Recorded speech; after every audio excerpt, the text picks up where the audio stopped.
Hello, good afternoon, and welcome to Scholars Hub at Home. I'm Carrie Williams. I'm the Director of Advancement Events here at York University. Thank you for joining us today for today's lecture titled Our History in Black, A Long Legacy, presented by Dr. Natasha Henry-Dixon, Assistant Professor, African Canadian History in the Faculty of Liberal Arts and Professional Studies. Because we are likely not gathered in the same space, the land I'm about to acknowledge might not be for the territory you are on. Please take the responsibility to acknowledge the traditional territory you're on. The website native-land.ca is a good resource for this, and that should appear in the chat now.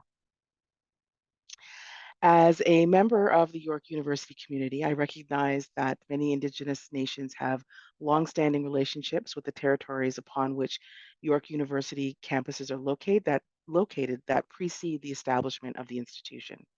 York acknowledges its presence on the traditional territory of many Indigenous nations. The area known as Takaranto has been caretaken by the Anishinaabeg Nation, the Haudenosaunee Confederacy, and the Huron-Wendat, and it is now home to many First Nation, Inuit, and Métis communities. We acknowledge the current treaty holders, the Mississaugas of the Credit First Nation.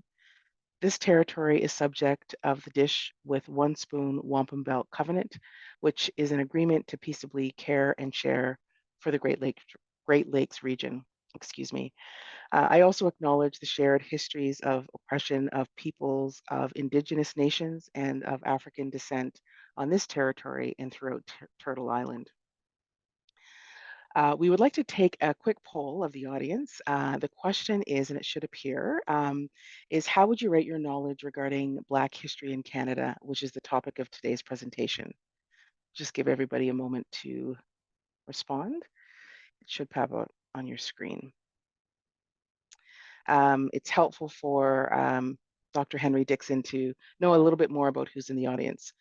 Okay, so the majority of responses was somewhat informed, sort of over 60% there. So thank you very much for that. It's helpful to know who we're speaking with. If you need help with the Zoom webinar, please feel free to click on the Q&A button at the bottom of your screen and enter your question. The team is here to help you. And that same button may be used to submit questions for Dr. Henry-Dixon to answer during the Q&A period. Would also like to share that your questions and comments are visible to our panelists and the staff working behind the scenes. We ask that you keep your comments relevant and respectful. It is now my absolute honor and pleasure to introduce Dr. Natasha Henry-Dixon. Dr. Henry-Dixon is an assistant professor of African Canadian history at York University. She is a 2018 Vanier Scholar and is researching the enslavement of Black people in colonial Ontario. Her publications include Emancipation Day, Celebrating Freedom in Canada, 2010, Talking About Freedom, Celebrating Freedom in Canada, 2012, and a number of youth-focused titles and several entries for the Canadian Encyclopedia on African Canadian History. Through her various professional, academic, and community roles, Dr. Henry-Dixon's work is grounded in her commitment to research, collect, preserve, and disseminate the histories of Black Canadians. We are so pleased that you can make the time to join us here today. Welcome, Professor Henry-Dixon. Thank you. Good afternoon, Carrie, and good afternoon, everyone. Thank you so much for inviting me to present today, just to talk a little bit about Black Canadian history. And it's a wonderful close, the extra day that we had, a wonderful close to Black History Month 2024. So thanks once again. Okay, and you can feel free to share your screen. I'll be back for the Q&A. Okay, great. So let me do that.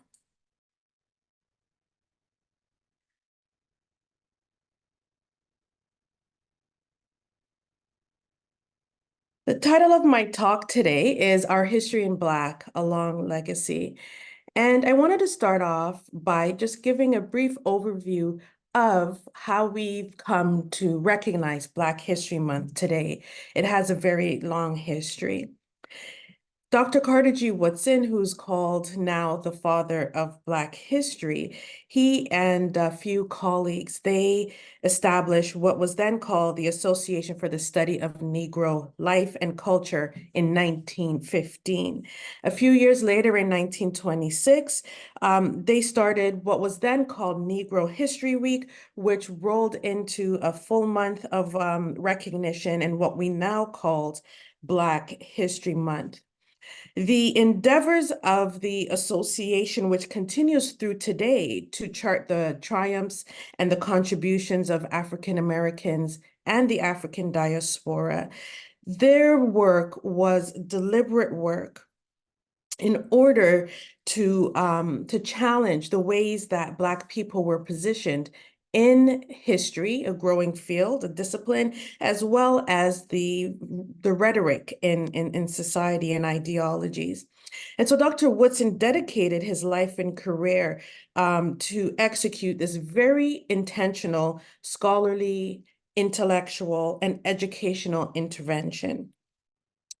Carter G. Woodson recognized the importance of the ways that Black people were positioned in the tellings of American history.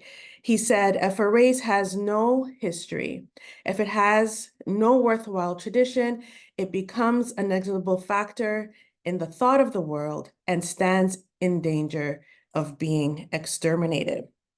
These are very powerful words, and he understood very much what he was responding to. As I mentioned, the growing rhetoric and racist rhetoric and ideas that were negatively impacting Black life, that dehumanized Black people, that justified racial violence, that perpetuated white superiority and Black inferiority, that perpetuated a racist logic that people of African descent did not create anything. They had no civilization, ideas rooted in scientific racism. And so Dr. Woodson and his colleagues endeavored to correct this and to educate those who were, as he said, miseducated. He recognized that those who have no record of what their forebears have accomplished lose the inspiration which comes from the teaching of biography and history. And so that is how we come to be where we are today. And I wanted to open up with that as we close out Black History Month to remind people of the significance of Black History Month. Immediately after Negro History Week started in 1926, there were commemorations that were organized in Black communities across Canada as early as the late 1920s and into the 1930s. So it's always been very much a very grassroots, community oriented occasion, and recognizing again the importance of providing correct information on Black history. It's in 1979 and then into the 1990s that we start to see government recognition and proclamation of February being Black History Month. And so it's important for me to put that out there at a time where I don't know if you've seen it, but I've been seeing critique and criticism about the relevance of marking Black History Month, framing it as an occasion that separates people by race, a very misinformed, ignorant representation of Black history. It also comes at the heels of the Ontario government now announcing that there will be some mandated learning expectations in the Ontario curriculum on the 400-year presence of Black people in Canada, which has not done before. And so that kind of speaks to why Black History Month has always been relevant and will remain relevant for other ways, but also that finally there is a response to recognizing the importance of everyone learning about Black history in their schools as a way to better educate and better represent people on Canada's Black history. And so the work that I've been doing throughout my career as an educator and now as a historian is really to center the lives and the voices of the men, women, and children who have been here for, as I mentioned, over 400 years, recognizing that there is a long legacy and a diverse range of experiences of Black people in this country. And so centering their voices and their lives is very paramount to me. And it's always, for me, been important to strike a balance between seeing Black life as ordinary, as normal, and as human, and using their experiences as Black people to better understand racism. And so it's important to strike a balance and not to equate Black life with racism, because our lives are much more than that.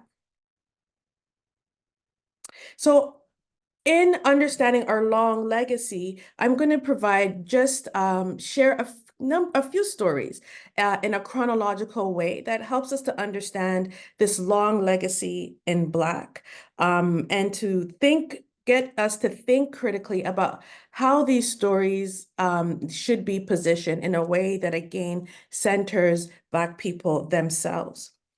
The earliest presence of Black people in what we now call Canada, which were the French and British colonies that became the nation of Canada, were those who were forced to migrate here and were enslaved under French and British colonization. Uh, those individuals, slavery existed as an institution, as an accepted social practice from the 1620s until 1834, when the British Parliament abolished slavery in most of their colonies, including what the colonies that were Canada. Sometimes it's not well known that Black people and Indigenous people were enslaved as part of the colonization of Canada. And I often hear a level of discomfort around this history. And so while I recognize and I absolutely agree that Black history should not be positioned as starting with slavery, that it is a point of our history to better understand how it is that Black people have come to be here and what their experiences were like. And for me, as someone who's currently studying and researching and writing about the enslavement of Black people in Upper Canada, now Ontario, it's important to position them as more than their condition, as more than the chattel that society and law deemed them to be. And so for me, I center them as human beings, as spouses, as children, as offsprings, as siblings, as I seek to understand their individual experiences, but also to better understand the nature and the scale of this institution, to better understand Canadian history. And so, there are many stories that I've been able to uncover and continue to uncover. And just briefly, I wanted to share a quote that just really kind of strikes the way that somehow, in some ways, we are able to catch a glimpse of the voices of those who were enslaved here in Canada. In one particular document, I found a Black woman who was enslaved, brought here forcibly during the American Revolution, and subsequently gained her freedom, and was married to or partner with a Black man who remained enslaved here in this province. And she submitted a petition to the colonial officials of the province, pleading for her husband to be free. And, again, we get a sense of her words, and where she says that her husband, who was kidnapped by the Patriot rebels during the American Revolution, escaped and made his way to Upper Canada, only to be re-enslaved by his initial enslaver, but then served on behalf of the British, and that he should be freed because that is what the British military promised to enslave Black people who served in the British Army.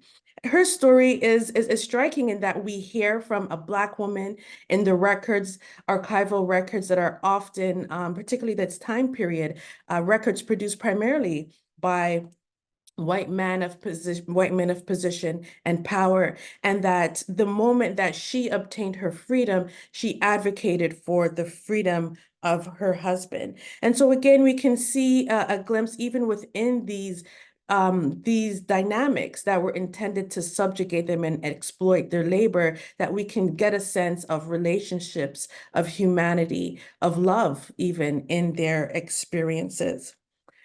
A second example that I wanted to get us to think about in looking at the history of Black enslavement in this country as part of our long legacy is the ways that enslaved Black people resisted their condition. And we see that throughout the colonies from Nova Scotia across westward to this province here, where enslaved Black people resisted. And one of the main ways they did was speaking with their feet. And we see that with the publishing of notices by enslavers notifying the public that the Black men and women, as you see pictured here, fled in pursuit of their freedom.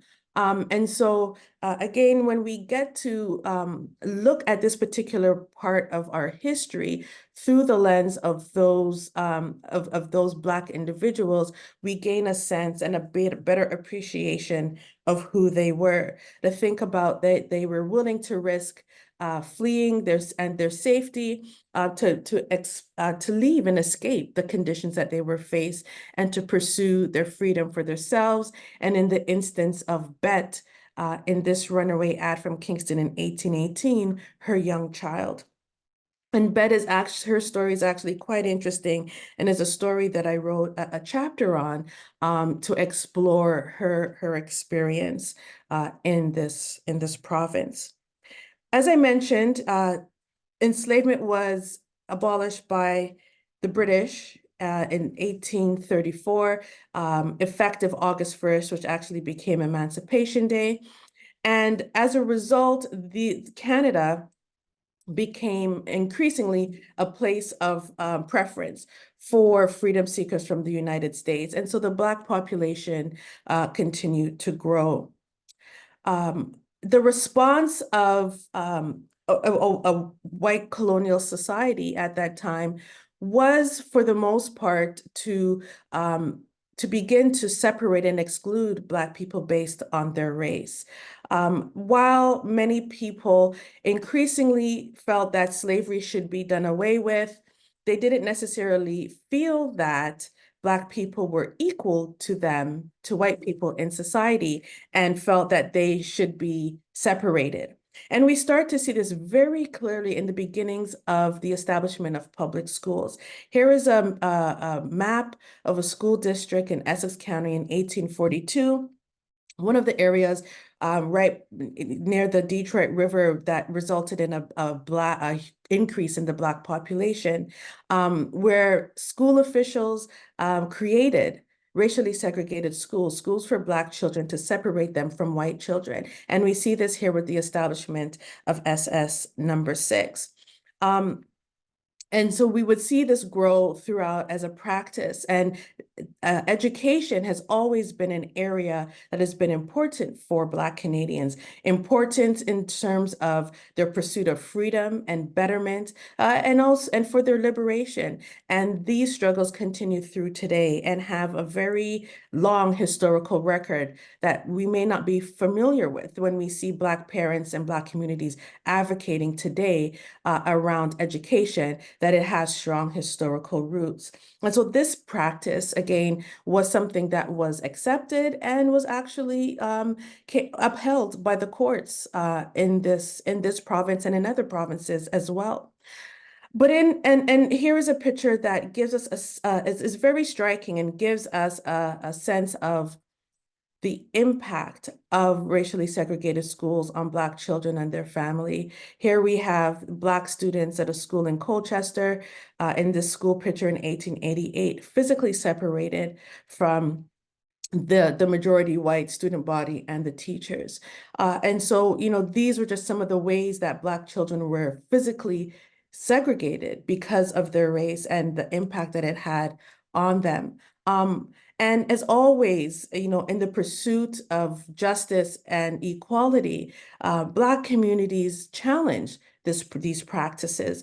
And when we take a look at the ways that they did so by direct action, taking their children to school, even though they knew they would be turned away, establishing alternative spaces of learning instead of sending them to the racially segregated schools.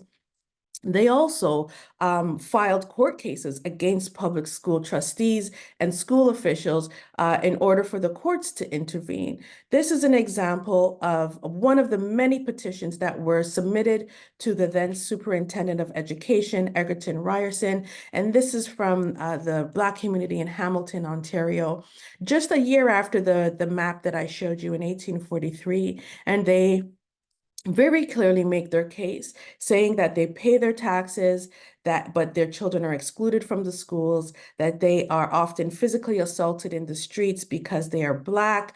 And they're saying that, they came here on the premise that there was this idea of British moral superiority, that people would be treated equal under the law, under the British flag, and that they want to see this proven. And so they put this forward to the superintendent of education. However, because public anti-Black sentiment was so high, Ryerson felt that there was nothing that he could do, even though he had the highest level of power related to public education.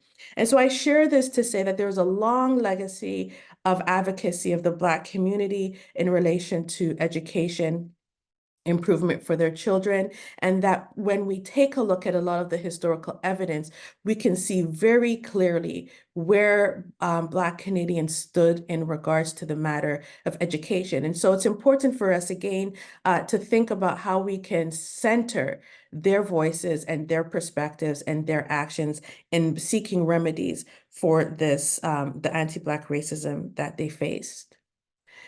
In centering the long legacy of Black people in Canada, taking a look at their creativity, their innovation, and their entrepreneurial spirit is also an important element that I like to include when I teach and in the stories that I tell.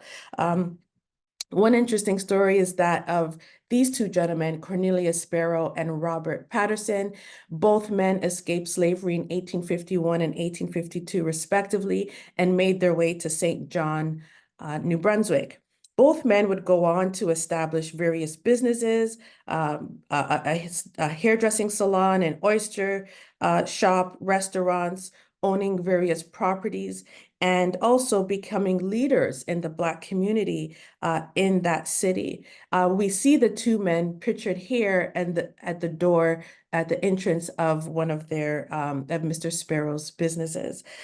We don't often get to see this perspective, this representation of early Black Canadians, often only a picture of those who are fleeing enslavement, and those being recipients of favor and charity. And so this is another representation of Black people that's important to share. Another example is that of a Black woman also in St. John, New Brunswick, who became an entrepreneur as well. She married a Black man by the name of Robert Wetzel, who operated an ice distribution business, one of the few in the city. And he passed away unexpectedly, and Mrs. Wetzel took over the operations of the business as well as the management of quite a number of staff.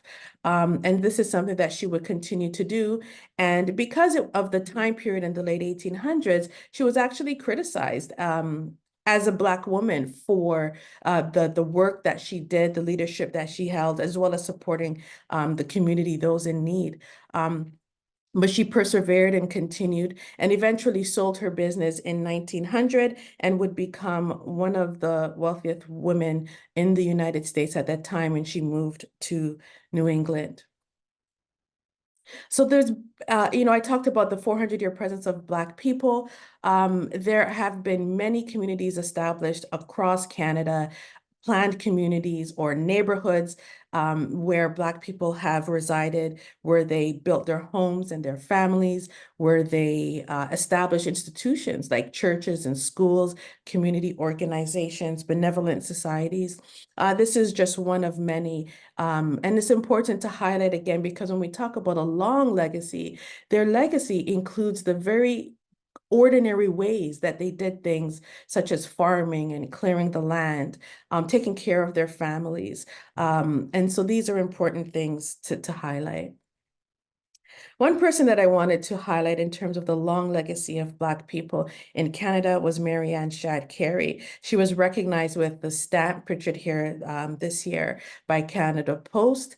And she was the first female publisher of a newspaper in North America and published the second Black newspaper in this province. And she was recognized quite a bit in the fall last year to recognize her 200th birthday. She, like many other Black women, when we take a look at their gendered experiences, faced patriarchy, misogyny, a number of barriers because of their intersecting identities, but yet and still were able to make a lasting impression and leave a legacy here in Canada. One area that I like to highlight as well is the response of and the persistent activism of Black Canadians related to discrimination that they face, the structural systemic barriers that they face, particularly employment. One quick example is Albert Jackson, who came with his mother via the Underground Railroad, escaping slavery. He would go on to apply to become a letter carrier, delivering the mail door to door.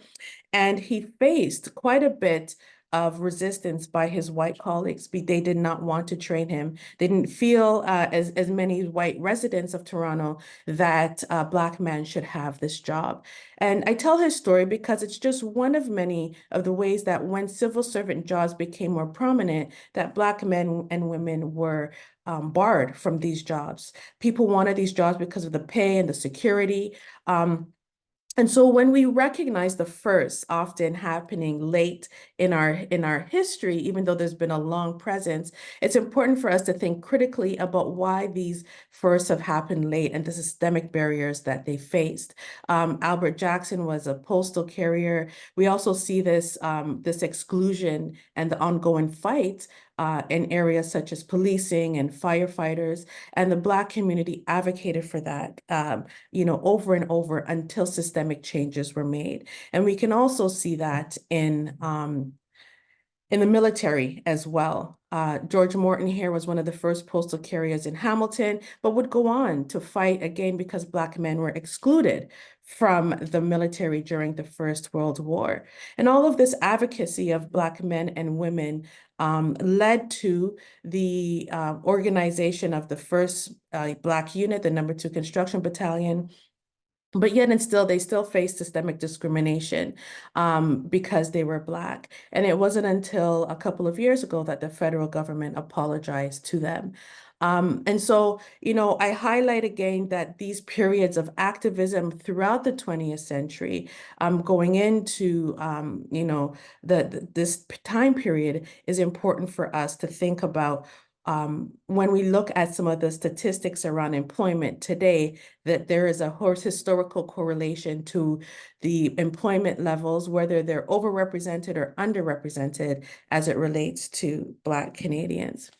And I'm going to share another quick story as well in regards to the legacy of Black Canadians. Just shifting a bit into the mid-20th century, at the time of the Civil Rights Movement, we often associate that with the United States, but Canada very much had its own civil rights movement here, because as this placard that was carried in a protest in Toronto indicates, Canada had its own racial reckoning to contend with. Ongoing employment discrimination, the exclusion from businesses and whatnot, service theaters, restaurants, hotels. And so it's important for us again to think about that. I think about the ways that Black youth, often again in the historical narrative, are not well represented in Canadian history, the way that they themselves challenge the experiences of exclusion that they faced. And we hear that in a interview from Wilma Morrison. Pritchard Hare, who had recently passed away, did a huge steward of Black history in the Niagara area. She talks about when they were youth in Hamilton, how they organized to intervene in the exclusion of Black children from gaining access to the skating rink, and how they blocked the entrance and barred any other patrons from coming in because they were turned away because they were Black. And their advocacy, their activism resulted in the change of how they were mistreated. So very powerful stories of again, the activism of youth, a long legacy in our country. The efforts of these Black youth, Black men and women, and other non-Black allies in solidarity, their ongoing advocacy to challenge racial discrimination resulted in the passage of legislation against racial discrimination, first in 1944, and then in 1954, with the Fair Accommodation Practices Act. They engaged in testing. So once the law was passed, they went out to see if they would be served. And if they weren't, they reported it to the respective government officials to see if the government would uphold the law that was passed. And these legislations would go on to be rolled into the Human Rights Code in 1962. And so their legacy of advocacy has resulted in an improvement of the conditions, not just for Black Canadians, but for all Canadians as well who faced discrimination and exclusion in Canadian society.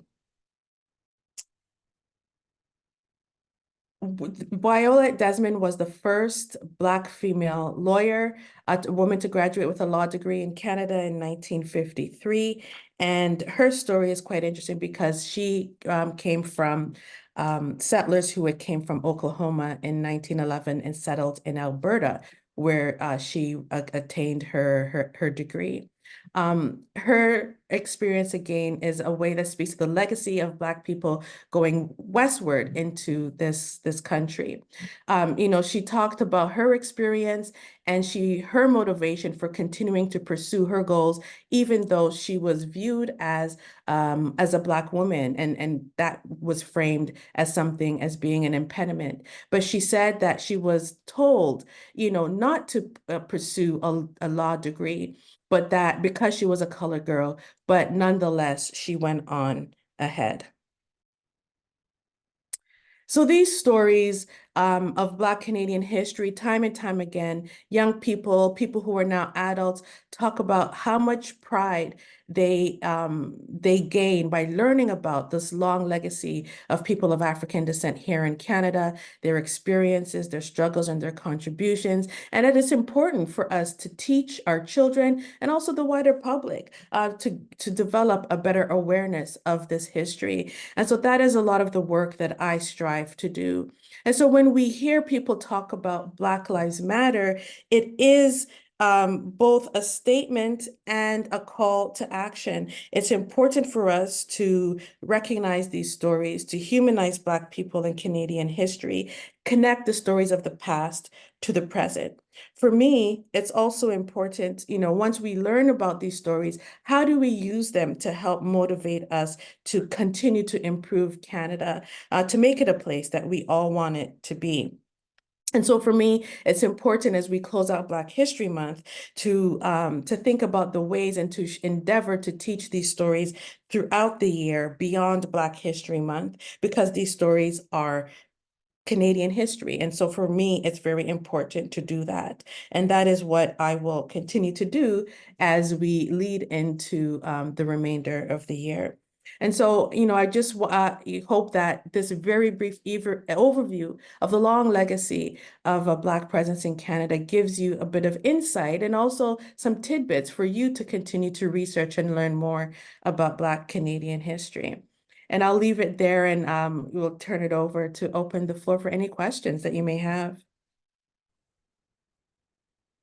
Thank you. Thank you, Dr. Henry-Dixon.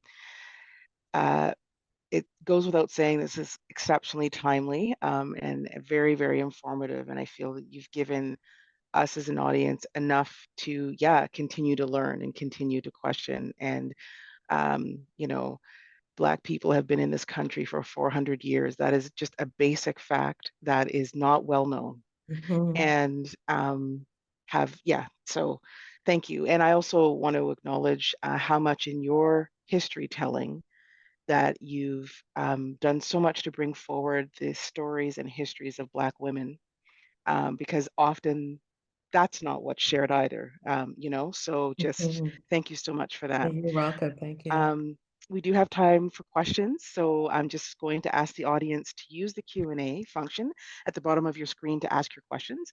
And those of you watching live on Facebook, you can submit your questions um, or comments through the comment section of the video, and the team will get them my way.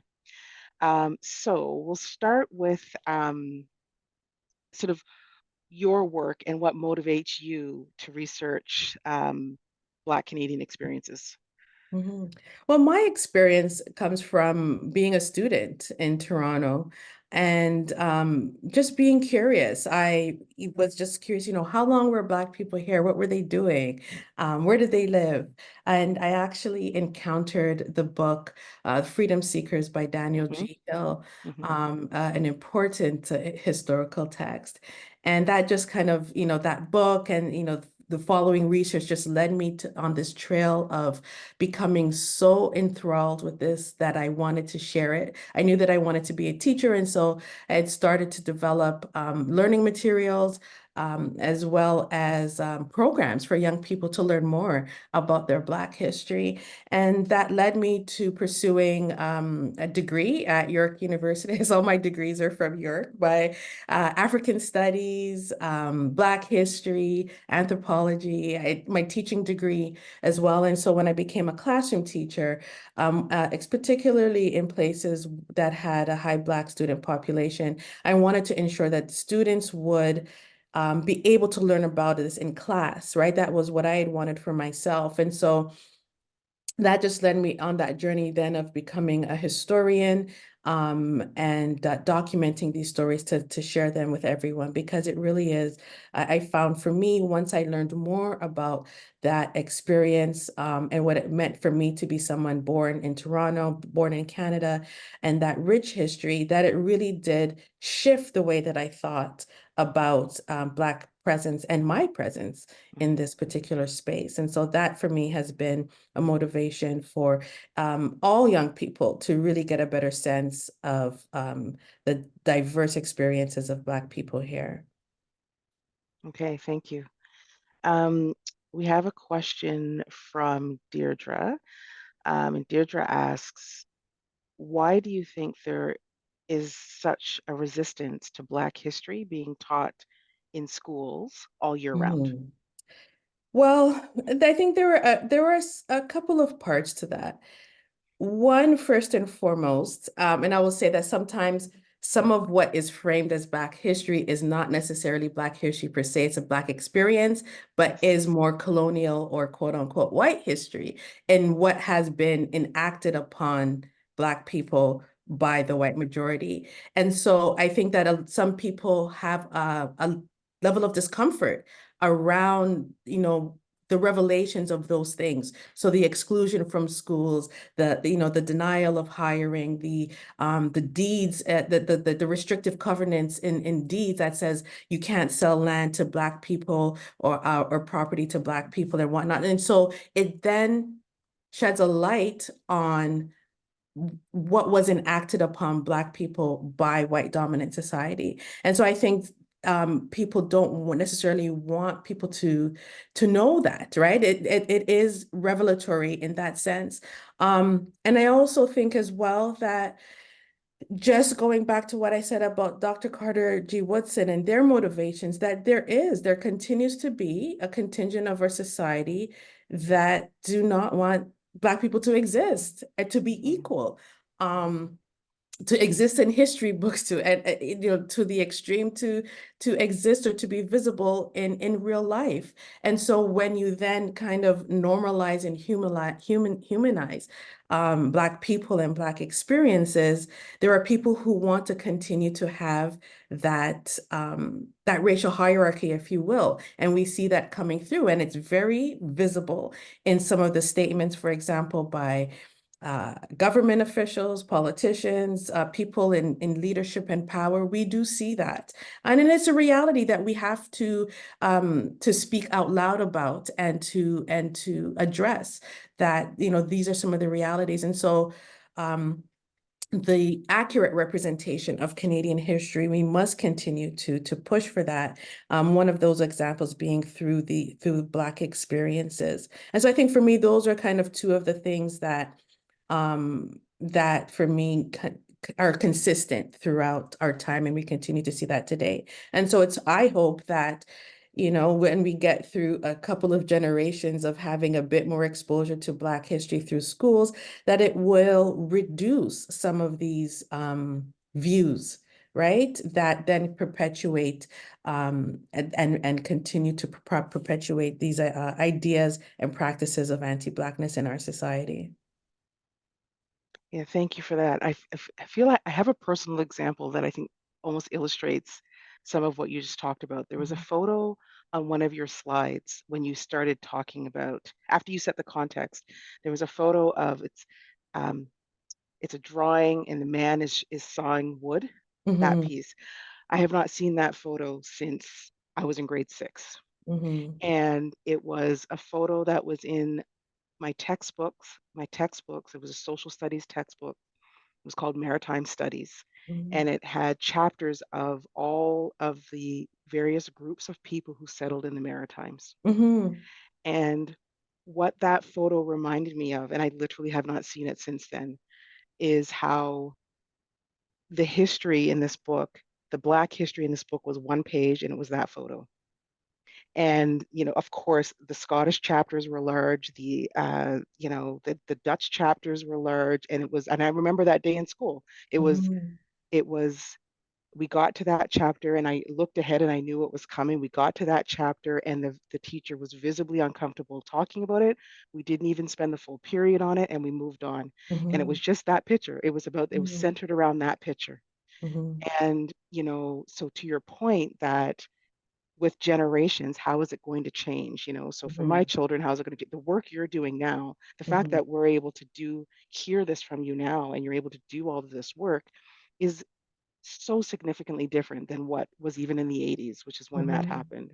Mhm. And that notion of, I mean, that shaped me as a Black child. That shaped, Absolutely. my history was Absolutely. way less important than everyone else's in my classroom. Mhm. It just didn't matter. It wasn't seen, didn't matter. Mhm. Mhm. And so, everything you're doing is just so critical, Thank and influencing the school system and what's taught and how it's taught and the you. perspective that it's taught from Mhm. Mhm. changes everything. It changes exactly what was sort of in the early slides of what you Mhm. talked about there. And Um, what you is saying is when you got um that feeling that your story didn't matter, right? So, that's what Black children will feel. But then other children also get that feeling that Black she history doesn't doesn't matter, matter doesn't as matter. well. It does, Yeah, right? And yeah, right, the exposure for all students is the same. And so yep, then that then now filters out when yep, people become adults and then they're in their yep, positions and in their lives. yep. It then projects outward into society. And so That's that's right. why education is an important tool to help to at least, I don't think we will ever fully eradicate, but at least reduce these ideas again and really highlight the ways that a Black history in this country is just as equal Mhm, as others. mhm. Mhm. We have another question from the audience, and let me just see if I can see the person's name here. Shahabina asks, do you know how Black history will be incorporated into the Ontario curriculum? And have you been asked to help with this? Oh, wow. Okay, so two good We, we, questions. we have our opinion So on what that answer should be, but I have not been asked. I do feel that based on my expertise that I should be one of the experts who are contributing to framing the standards for teaching Black history. Um, it is not known what will be taught or what will be identified as mandated learning, but it is important that people who have the knowledge and the expertise do so Yeah, in following the pattern of establishing standards for math or for science. You're not just going to pick somebody off, who I don't know, who farms and tell them to develop the learning expectations.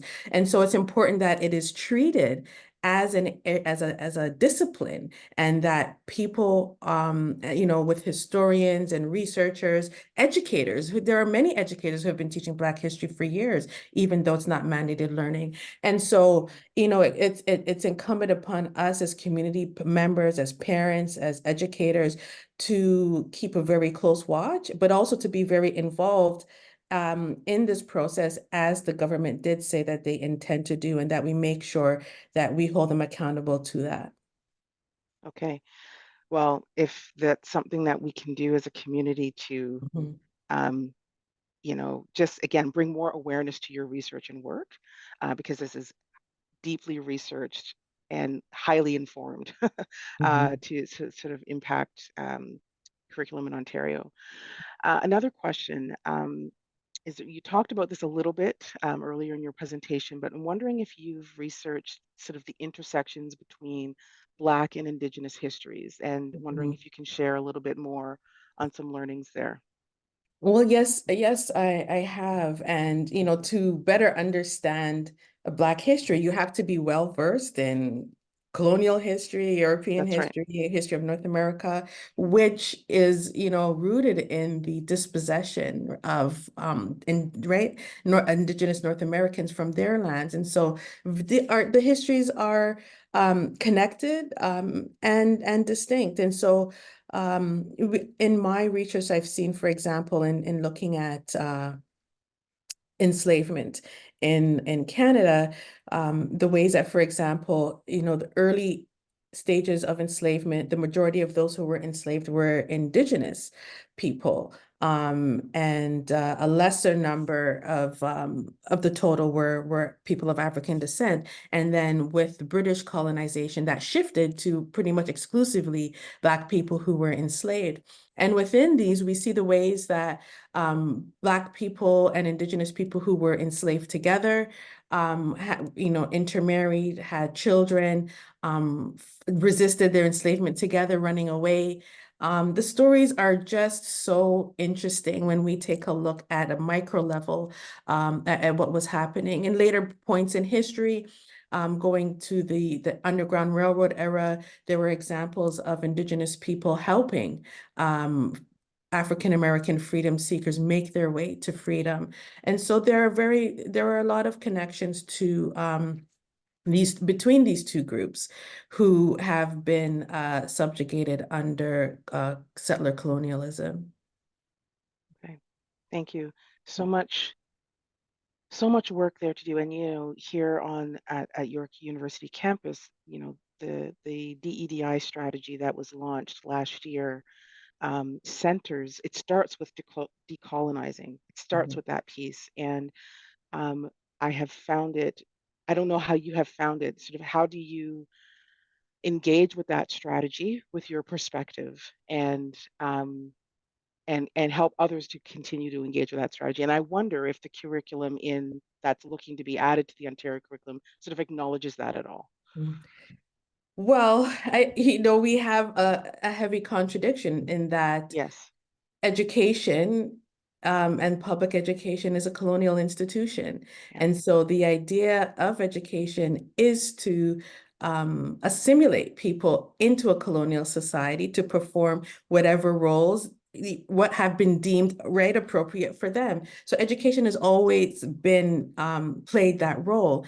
And so while we can have, and so because of that, I don't think we can ever decolonize it in its in full unless we are going to, dismantle hierarchies, dismantle streaming, dismantle, those it's really intricate. However, we can adopt and should be adopting ideas of decolonization and anti-colonialism in our pedagogies and in our approaches to lessen and to kind of flatten the impact, the very real impacts of a historic right, colonial institution. And so I think if we become more aware of that and what an education system is and its origins, and therefore what we want it to be, then we should be guided by those principles in order to, right, to help reduce some of that. And so what information is deemed to be important is deemed to be factual as representation of Canadian history is a critical process. And so we know what has been the main ideas of our national narrative. And so hopefully an awareness of ideas of thinking critically about the impact of colonization will inform what is taught and how it's taught. Thank you. Thank Mhm. you.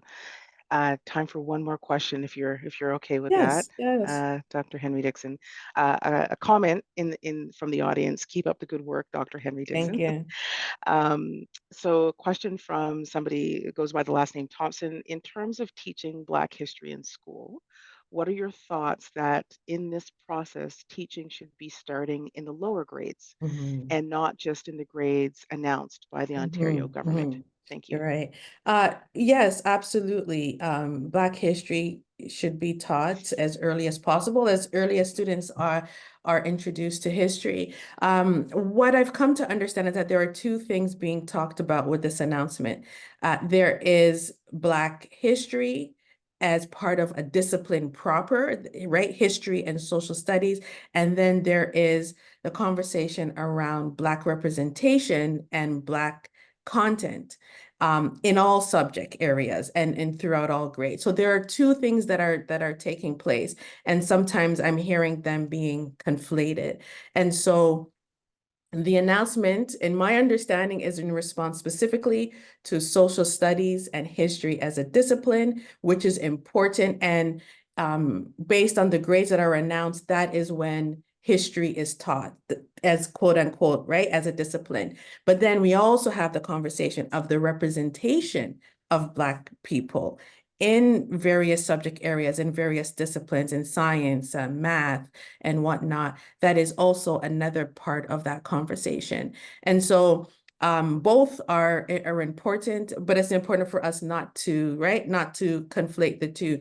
They're not necessarily learning history proper as a subject in grade one. They're being taught social studies, so representation of society past and present, and that absolutely must have Black representation. And then there's the discipline of history that's introduced in grade 7, 8, and 10. That is also, right, a specific kind of specific focus. And so it's something that those both things is that we have to continue to advocate for, to go along with, and to continue to ensure that this rollout of curriculum is done properly and placed in all the grades in social studies and history that is relevant, but then also continue to advocate for wider and more broader Black representation in the content that's shared with students.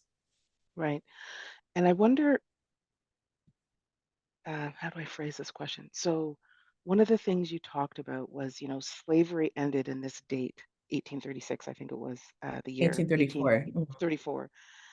But of course, the attitudes towards slavery had not changed. So the Right. institution technically ended, the attitudes were still there. There were property Mhm. lines, there were all these racist things still happening. And I wonder with this curriculum that even though the work is, a curriculum will be rolled out, Mhm. but I'm wondering what's happening around shifting the attitudes to support it. So the curriculum will be rolled out. it will be given to the teacher to deliver. But if the Mhm. teacher still has this attitude that, well, shouldn't we be doing everybody's like, or whatever Mhm. their attitude is or their challenge with that, how Mhm. is that going to be dealt with? Because Mhm. we will still, slavery was over, still people still had problems, still believed Mhm. that Black should be Mhm. enslaved. So how do we, what's that? I don't even know what my question is, but No, how I are we going to roll it understand what you're out? saying. Yes, I understand. It points to accountability. And so Yeah. this is where it falls now under the purview of the ministry who's responsible for curriculum as policy, right? And this Hmm. is not about a feeling. It's not about what people feel should be done. This is the policy. This is the law that these things should be taught in some measure. And so this is where accountability now comes into play, whether it's at the school level in terms of teacher assessment, as a school board level. But and so there's the accountability, but there's also the support that must come from the ministry in regards to training and in regards to resources and resources that are developed by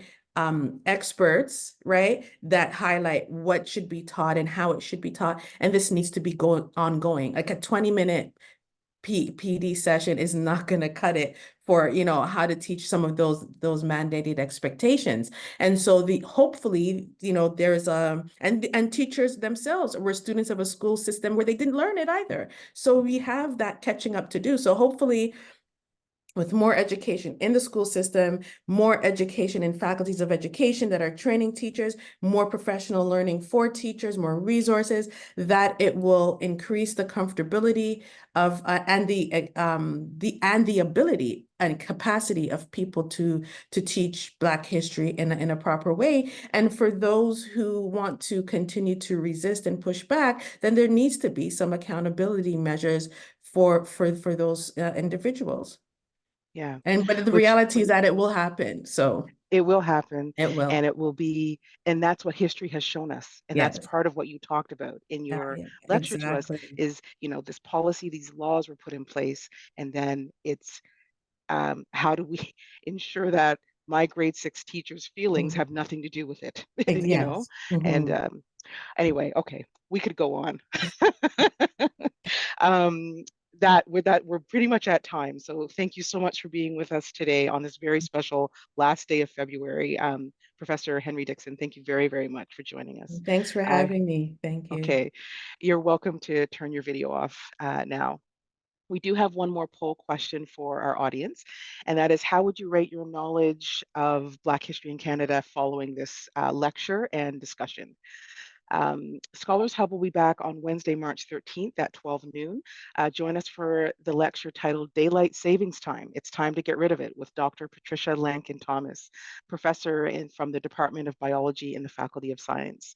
To register for that event and learn more about our upcoming sessions, please visit yorku.ca/alumni and friends. Thank you again for being here today, for being a part of this conversation on the final day of Black History Month. Take care and be well.